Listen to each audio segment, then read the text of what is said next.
Hi, I hope everyone enjoyed our feature film tonight, Vietnam Fast Forward. My name is Cecilia Pham, and I'm an OCA Greater Houston board member. I am honored to be the moderator for tonight's Q&A. It is my pleasure to introduce the filmmakers and featured guests of Vietnam Fast Forward. Eladio Arvelo is the director and producer of Vietnam Fast Forward. Hi, everybody. Glad to be here. Shareef, producer and host of Vietnam Fast Forward. Hi, everybody. Hi, Hien, partner of Hien Minh Tea House. Hello, Hi, everybody. Yang, founder and CEO of HopeBox. Hello, everyone. Great to see you guys. And last but not least, Chef Tan, founder of Ho Chi Minh Cooking School.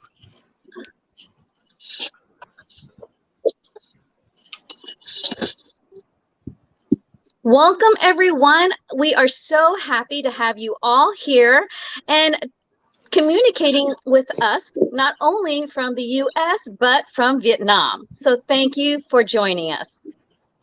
Well, we'll kick it off real quick with our filmmakers and our producers.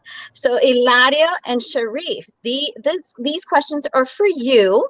So the format of the film was very thoughtful, and it was both educational but very entertaining in each person's personal journey. Was this your original vision for the film, or this just came about when you guys started to film?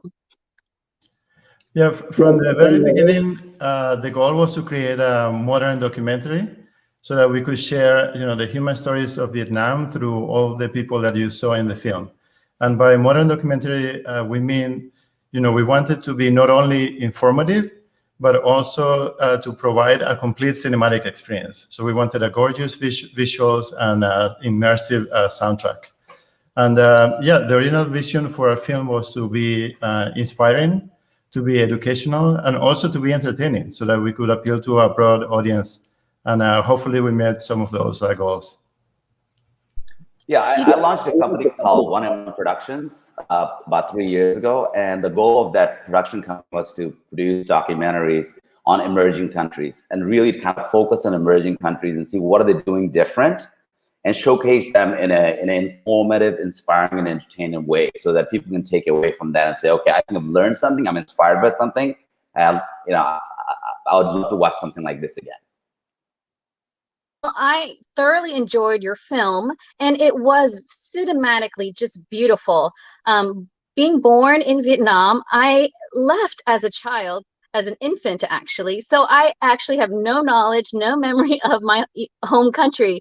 So seeing it through your lens is like having a tourist peep through the country. So that was beautifully done, and I appreciated that so much.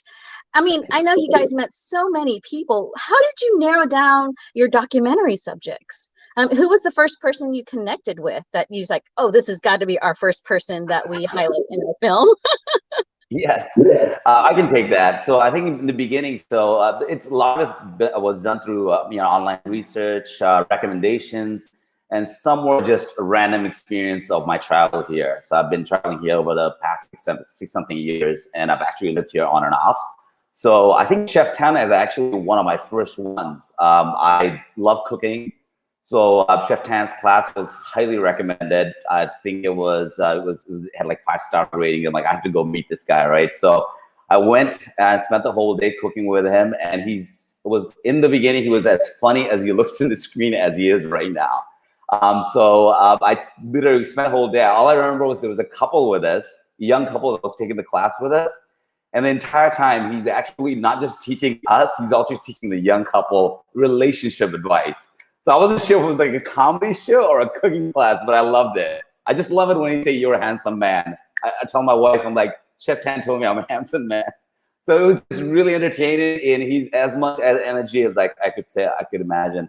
The rest were, again, online research, recommendations. I think Eladio, you can talk about probably how you got banned. Yeah, Yeah, we reached out to basically an international network looking for people that we could talk to in Vietnam. And somebody recommended we should talk to Van Dang. She's the founder and CEO of Savicon Software. And through her, she recommended we talk to Huong Dang, who's the founder and CEO of HopeBox. So yeah, it was some of it was research, some of it was just the universe bringing all of us together. Well, that was lovely. I like the depth and breadth of your subjects. And so you didn't do all cooking, you didn't do all tourism, you did a little bit of everything across the grid. And so that was lovely to see. Well, moving on to one of our guests that you guys did invite to be a part of this lovely film is Hien. So Hien, welcome. And how long did it take you to establish your business? I mean, we watched you and your husband do the tea ceremony. I was very moved because being Vietnamese, I didn't know Vietnam had its own tea ceremony tradition. So that was great to know because I've only been exposed in the Western culture, the Japanese side of the tea ceremony and the Chinese side. So it was wonderful to see that Vietnam had a tea ceremony itself. And knowing that you all wanted to do a lotus tea. And when you said doing the lotus tea exactly the way we understand it, I was like, I need to ask you all, what does that mean? What did you mean by making lotus tea the way you understand it? Thank you for your question. Actually, before meeting my husband, I had no idea about tea. Like I lived without tea, but after that, I can't live without tea. That was like our luck to meet each other. So the lotus tea came to us like we can say it's like the predestination. Uh, we the way we did it exactly the way that we understand it, like the way we feel it. That was meaning like we felt so deeply about the connection between the sky, the land, and the human beings. Like we have the tea from the high mountains where we start working with the snowshan tea trees, very ancient tea trees in the high mountains, and the lotus from the mud, which growing from the mud in the pond, they're very low in the ground. And the third factor is the human beings like us, like the drinkers, and who enjoy the tea. It's like very balanced triangle, like beautiful connection of the nature. Well, the tea has been, you've been producing it for a while. Do you think you have achieved your goal of making that perfect lotus tea? We can't say like how perfect it should be, but until now, after 5 years, officially running the business and almost 10 years researching and trying to make the lotus tea, then we think maybe we partially achieved that, but still a lot ahead to learn and to experience for sure. Well, we look forward to more improvements to the lotus tea, and I for one plan to ask you, where can I buy it? Is it online? Can I buy it on Amazon? And I would definitely order some. Thank you so much. I don't have it on Amazon yet, but I have it on website. I have my website. The website that will connect everybody. You can just get on and click on Hien Minh Tea, and you can order from their website. It's wonderful to hear, Shareef. That's so wonderful to hear, Shareef. Our audience members will so appreciate that because there are so many things that I wanted to order from their tea shop, and I want to be able to, when I travel to Vietnam, look up Chef Tan's class like you did and learn with me. Absolutely. Yes, let me bring on our next guest, Huong Yang. Please come. aboard. And Huong and Hai, I wanted to ask both you ladies this question. You represent a very powerful group in Vietnam, the empowered female business owners. We have to give you both congratulations. Being a woman is hard enough, much less being a woman in business. So for you to both be so successful and to be representing the Vietnamese business women in Vietnam is so empowering for so many women, and not only just in Vietnam, but women overall. Did you experience any obstacles in your industry when you both started? Were there things that you wish someone had told you, or you wished that there was some guidance? All right. Thank you so much. So to be honest, I was born in a small village. So my mom's and everyone else as a woman in the village was very strong. So I think I got it from my mom. It's like a gene. But to be honest, being a woman in business is not easy, and I had I takes a lot of pride, but it's also is also limits a lot of things that we can do, especially from a family point of view, where in traditionally we all have the mentality from our older generation that if you are a woman, you need to have kids, you need to build a family, financially independence, but also have a good life, but not like going on and doing a lot of things. So that's kind of social norm is a bit hard. And Hai, do you have anything to add? Oh, for me, I think I don't know, but I was quite lucky that I have my husband all a long time going with me on this business. But still have an obstacle for a woman running the business. Is I have a baby. So when we started our business, I gave birth to my baby. That's why we named our business as the name of our son. Like we have two answers at the same time. Maybe that's my only difficulty. And then I was very well supported by family, by the whole community, I think. And I think in Vietnam now, the woman running a business is quite embraced. Not really difficult while being a woman here to run a business. That's great to hear that women are flourishing in Vietnam's business world over there. I know that being a woman over here in the United States, we have obstacles too, and being a businesswoman owner, we have a lot of barriers. So it's wonderful to hear that Vietnam has lessened those barriers for women to start businesses over there. Now, I do want to ask you, Huong, about Koto. When I saw that in the film, I was so blown away about that. And I want you to tell the audience what Koto means and how you came up with that acronym or that name. Yes. So Koto is standing for know one, teach one. That's meaning if you know one person, you can teach one person. If you know one thing, you teach one thing. Very simple. And Koto is a not-for-profit social enterprise in Vietnam, founded by Jimmy Pham, and he's an Australian Vietnamese, and he went to Australia as a refugee.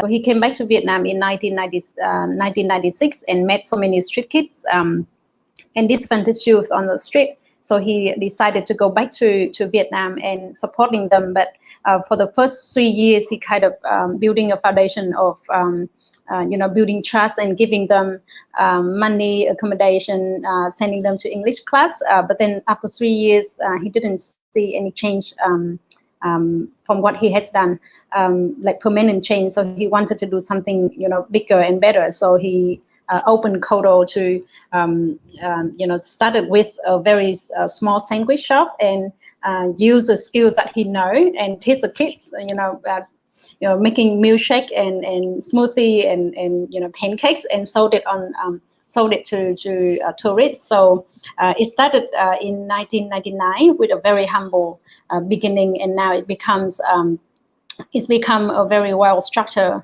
social enterprise with a hospitality training program, English and life skill to street kids and disadvantaged youth in Vietnam from 16 to 22 years old. Well, I know you are a graduate of KOTA. What did you learn that you still keep in mind till this day? So I must say, yeah, I learned so much.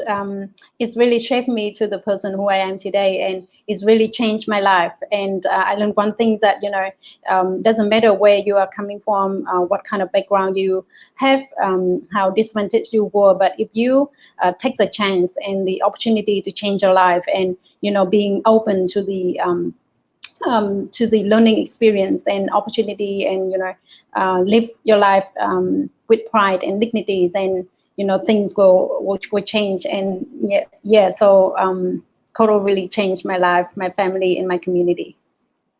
And I commend you. When I saw in the film that you only had 2 hours sleep, I was amazed. I was like, I can't do that. I don't even think as a child I had 2 hours sleep at all.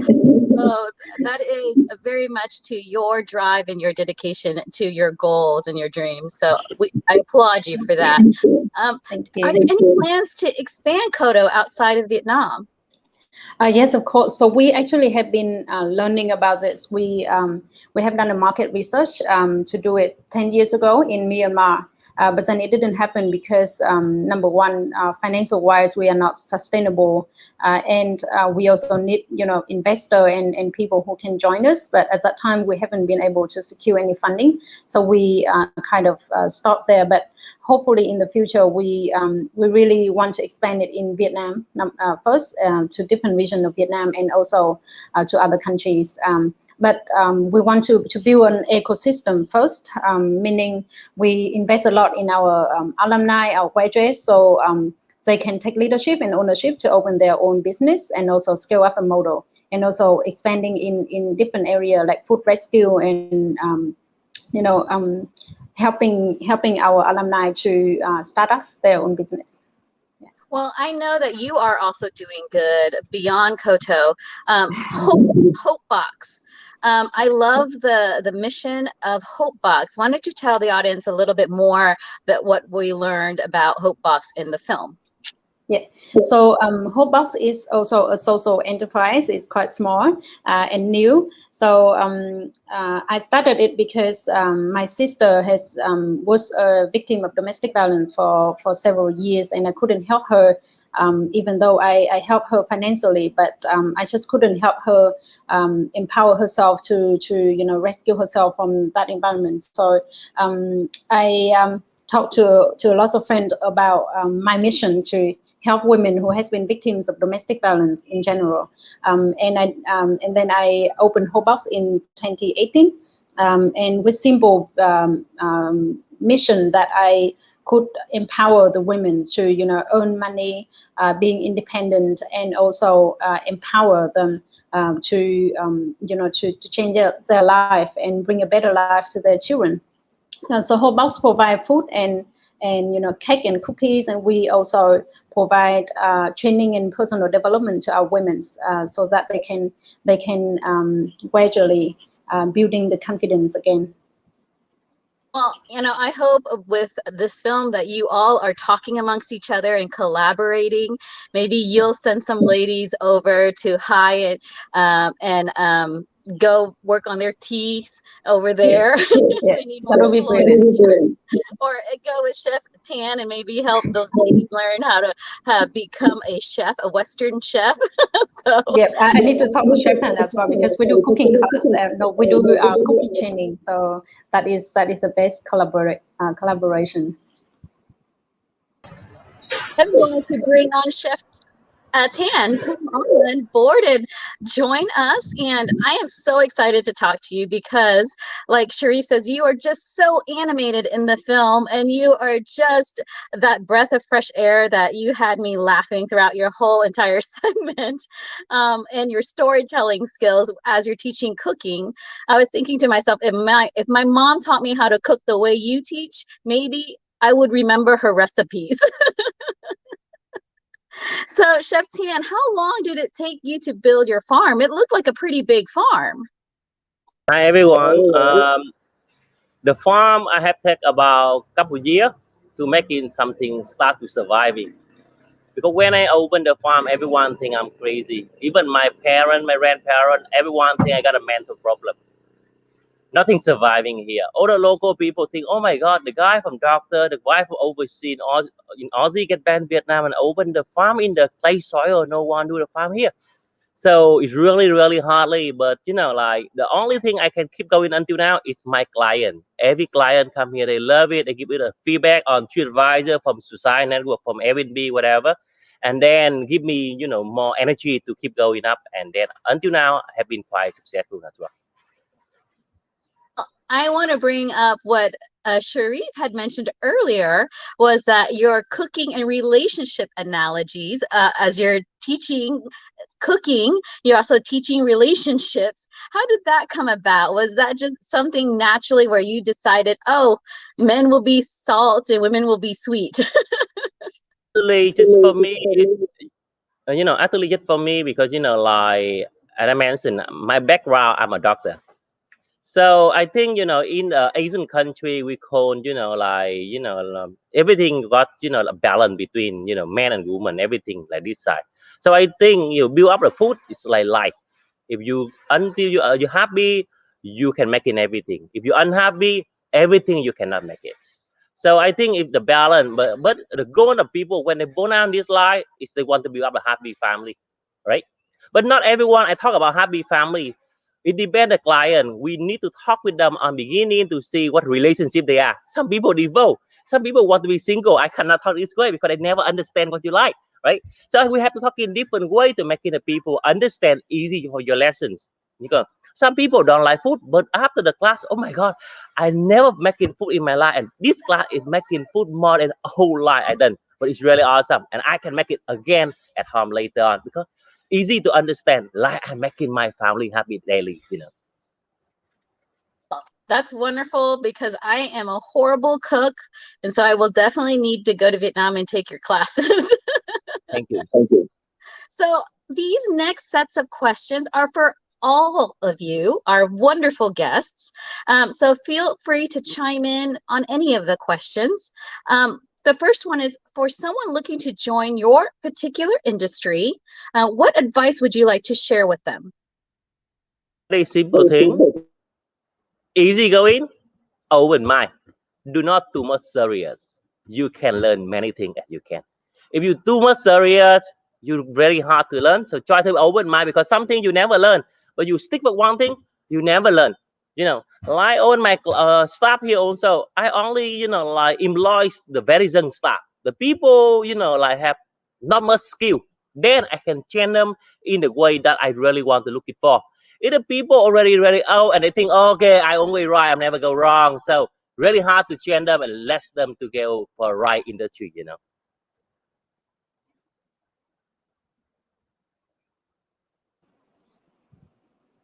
I can't imagine it's very easy to join your industry to have a tea farm.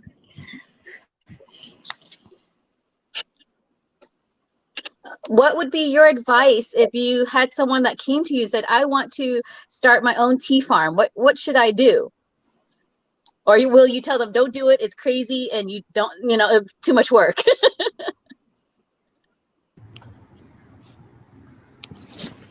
I think tea is like actually very easy to access.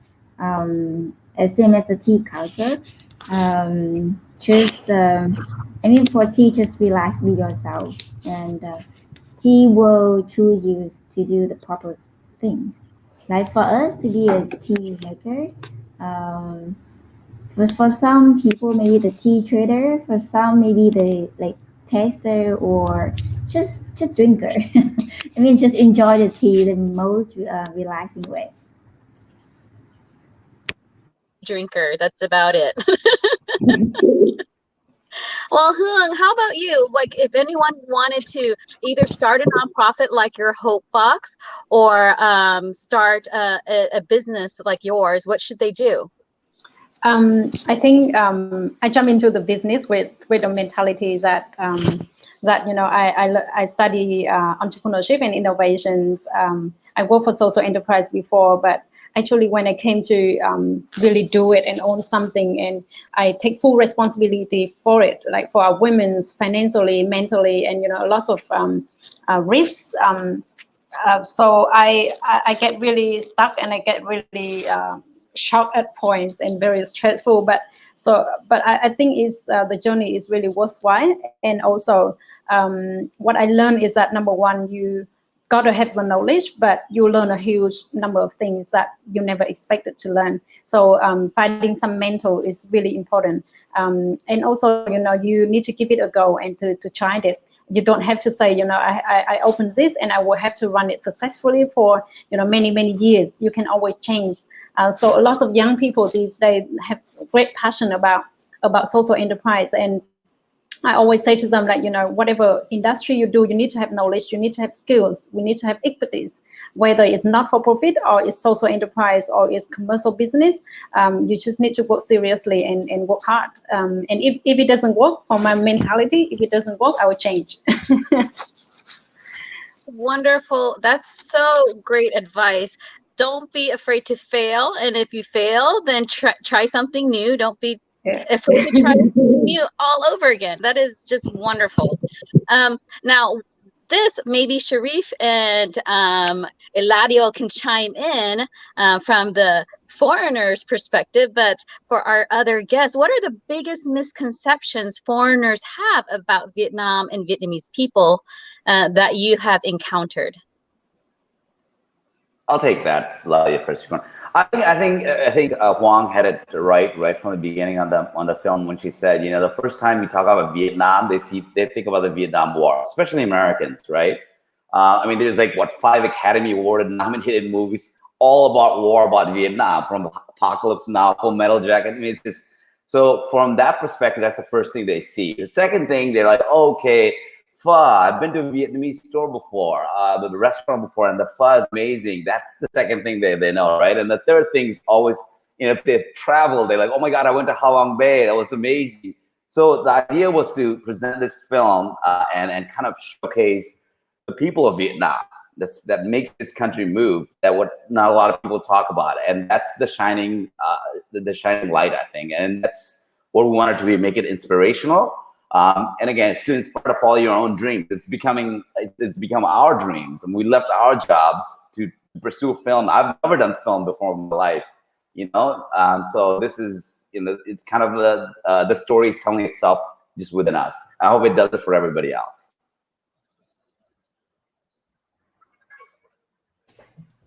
Yes, I have to agree. And also, my first time in Vietnam, it was in March 2019 when I went to Shareef to make this movie. So I'm the example of somebody that had never seen the country. And I to be honest, I didn't know what I was getting myself into. Like, I wasn't sure if it was going to be safe to film there, or if I was going to get sick from the food, or so many other questions. But it turned out to be a wonderful experience, actually. By the end of the trip, I was able to walk the street with all these motorbikes zooming by. And I tasted all of the foods that you see in the film and even more.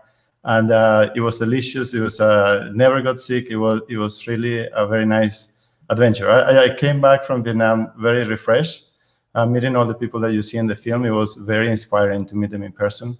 So I really recommend people to take the adventure and visit. Well, I know that a lot of my Vietnamese American friends, when they go back to Vietnam, they always say, Eladio, that they gain 10 pounds once they leave Vietnam from all the eating. So I'm pretty sure that most people that have visited Vietnam will agree with you that they have amazing cuisine, whether it's in a fine dining restaurant or street food.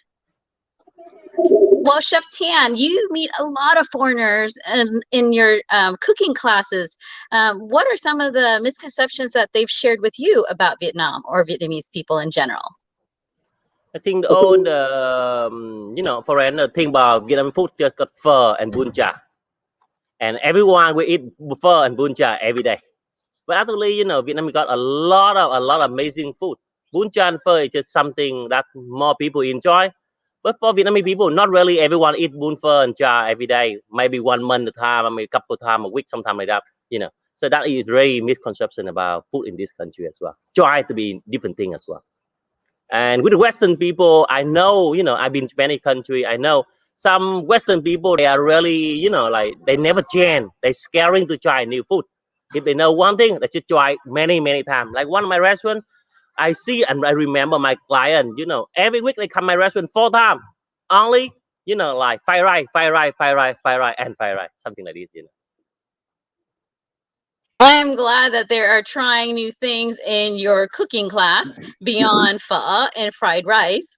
And so hopefully they will try it on their own when they're touring the country. I'm looking forward to definitely trying all that street food I saw in the film. I've tried some of them here in the United States, but there's some that I've never seen before. So that's wonderful that I get to expand my knowledge of Vietnamese cuisine just through street food. Now, this year's theme for our film festival here, Happy Fest, is raising communities. And today's film block is raising tourism. What does tourism mean to you all? What are you doing to raise tourism in your particular area, in your particular industry?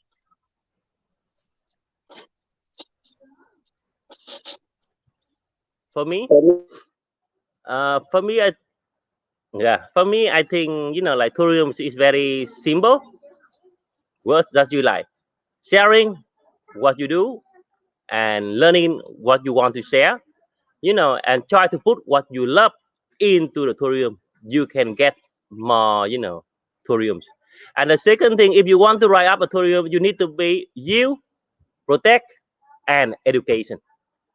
Many people just use the environment, try to earn a lot of money for nature, beautiful view, whatever, but don't know how to protect them and how to educate them. So you will losing all the business later on, and tourism will go down later on.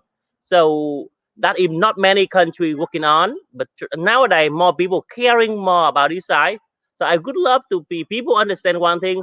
Try to get 3 words: you, protect, and education people. Thank you. Hi, have you and your husband ever thought about maybe incorporating a tour of your tea farm to tourists?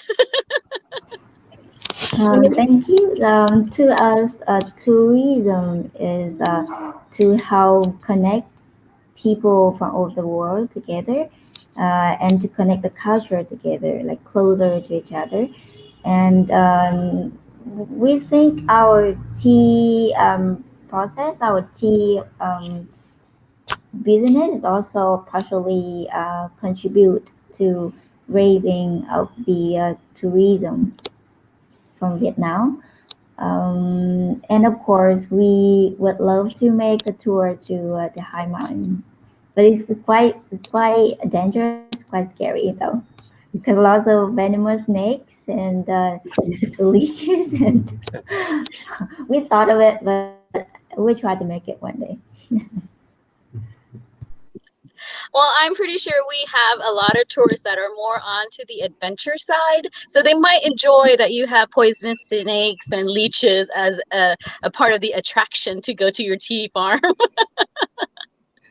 Well, Huong, how about your industry? Have you seen any tourism towards social enterprises? Yeah. So for us at Koto, particularly, we 95 like prior COVID, 95% of our customers were tourists. So you can see how it's impacted us, and how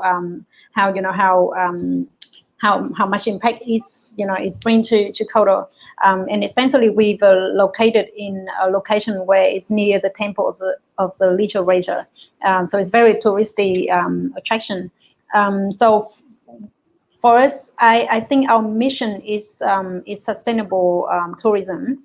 That's number one. Number two is more about education. So it's more like experience. You come to Vietnam not only just see the the attraction, the taste of food, but also see the difference that people is making here day to day to make the country better.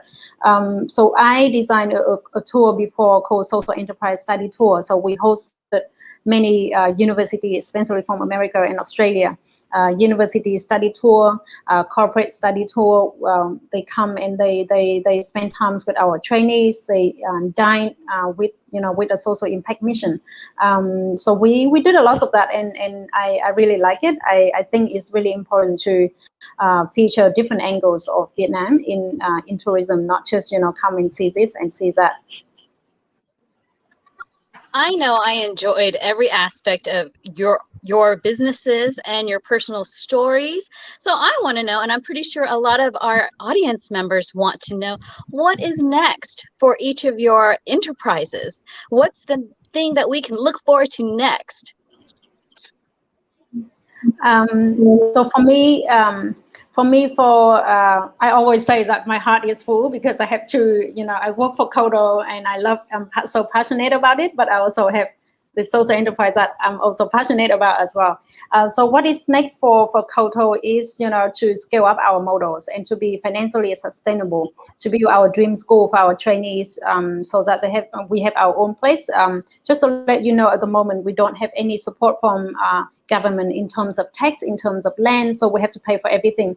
And looking after nearly 200 trainees all the time, 24 hours per 7, it's not an easy job. If you guys have kids here, you know how hard it is. So for us, number one mission is to be financially independent, to expand our business with like joint ventures activities, partner with corporate and other social ventures to open coffee shop and restaurant. And then also to create, like I said before, an ecosystem to help. We have 1,000 alumni now. What if like 50% of them having further education in different countries and building their own business? Then the impact can be amplified. And for HopeBox, we just got a registration for Australian NGO. So hopefully we will be able to secure more funding to implement more program, like long-term program for our women's, and also open our own coffee shop. So that's the plan. Chef Tan, do you have any big news on the horizon with the farm and with your cooking classes? For me, the cooking class, we really, we are really open mind and try to let the people, like for us, for example, cooking, we are the only place in the world that accept whatever people order. So you can order whatever you like in this country, send for us, we organize for you. This is the thing already new here. The second thing, we want to open the play a little bit more bigger, that get more clients, because like our play, for many years, we welcome a lot of students, like at least 20,000 students every year for overseas come to learn about farming, about cooking, and many professional people stay here for long term to open a restaurant. You can come even like Colorado in America, and like San Francisco, also got our restaurant student already open up as well. So we try to be training more professional people as well, because I love to be, sharing what I learned. Why I don't want to open more restaurants? Because I want to understand one thing. If you only open a restaurant, you only welcome like maybe a couple hundred people, maybe very busy 400 people a day. So you only can share with 400 people. But if you open, you sharing with more professional chef about how to make the food healthy. One chef open one restaurant. How many restaurants over the world we will open up, and how many people can enjoy a healthy food in the future? So my main focus in the future, I want to open and want to welcome more professional people come here to learn and open a restaurant in more and more different countries in the world as well. That's great, to be the chef mentor for Vietnamese cuisine around the world. That's amazing. That's a great, great vision.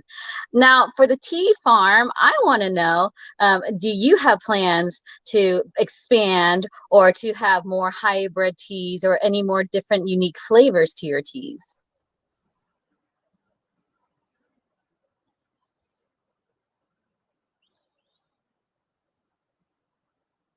So after 5 years, we already have our tea farm in the High Mountains. our own workplace there. We planted 5 ponds of the lotus and changed to the new tea house, especially in this very difficult situation. We still tried our best every day. So for us now, our next plan in the future is still try to make better and better tea that we can, to try to spread our passion and our love of tea to all people over the world and the whole Vietnam country. No need to explain anything more. Well, I am very, very sure that your teas will reach a lot of people all over the world, since Shareef will be sending an email or embedding the website with everyone's links to your social media or your website, whatever you have out there, out in the universe, to share with the rest of the world. Eladio, Shareef, these questions are for you. We're back to you all as the filmmakers and producers. What did you hope others would take away from your film? I know I took away a lot of things being Vietnamese American, but what do you hope on your end that the general population will take away from your film? I can start with that. I think really the bottom line is to inspire, people to follow their own passions and dreams. I think when you see ordinary people doing extraordinary things, it makes you feel like I can do it. I mean, you spend one day with Chef Tan, you're like, I can be a good cook. I can guarantee that. Just spend one day with him, right? You spend some time with go to the restaurant Kodo, and you're getting served by these street kids. They had nothing, and they started from that to become what they are, like head chefs, right? You're like, I can do that. I mean, it's a possibility, And you have a husband or wife that just decided they're gonna make a tea house, and just start their own business. They have a kid on the way. I mean, that you should be able to do all these things yourself. So I think that's the general idea behind the documentary: inspire people to follow their own passions. Yeah, I mean, in general, it's been a challenging time for all of us during the pandemic. And so we hope that our film is a ray of hope. It's better times are ahead, and if we just need to persevere and keep a positive mind. And like Chef Tan likes to say, nothing is impossible. Everything impossible can become possible. We have a question that I know that I want to share your film with others and with friends. How can I make sure others are watching your film and can see it again and again if they wish, or even purchase it and own it? Yeah, thanks for the question. Our film is currently available on Amazon Prime and also on Tubi TV. You can find them online. Both Shareef and I are independent filmmakers, so we really depend on our audience, to spread the word about the film. You can find more about the film on our website, vietnamfastforward.com. So there you can find a link to social media. You can also find links to the websites of all the characters that we talked to in Vietnam. And you can also leave a review for us in Rotten Tomatoes, which is very useful for us to spread the word. Thank you very much for sharing the love in advance. Well, thank you, Eladio and Shareef, for this wonderful film. Thank you to all our guests for joining us. Audience, if you'd like to follow each of their projects, please follow their social media, and we'll make sure we have those links all up for you all. And this concludes our interview and question and answer panel with our guests. Thank you to all of you for making time to be here, especially you all in Vietnam. I know it's very early in the morning, right? 8 a.m. So thank you so much. And this concludes our 4th day of Happy Fest. Please join us tomorrow at 6 p.m. Central Standard Time, where we'll be screening our next film block, Raising Fierce Women. Have a great evening, and we will see you all tomorrow. Bye. Bye bye.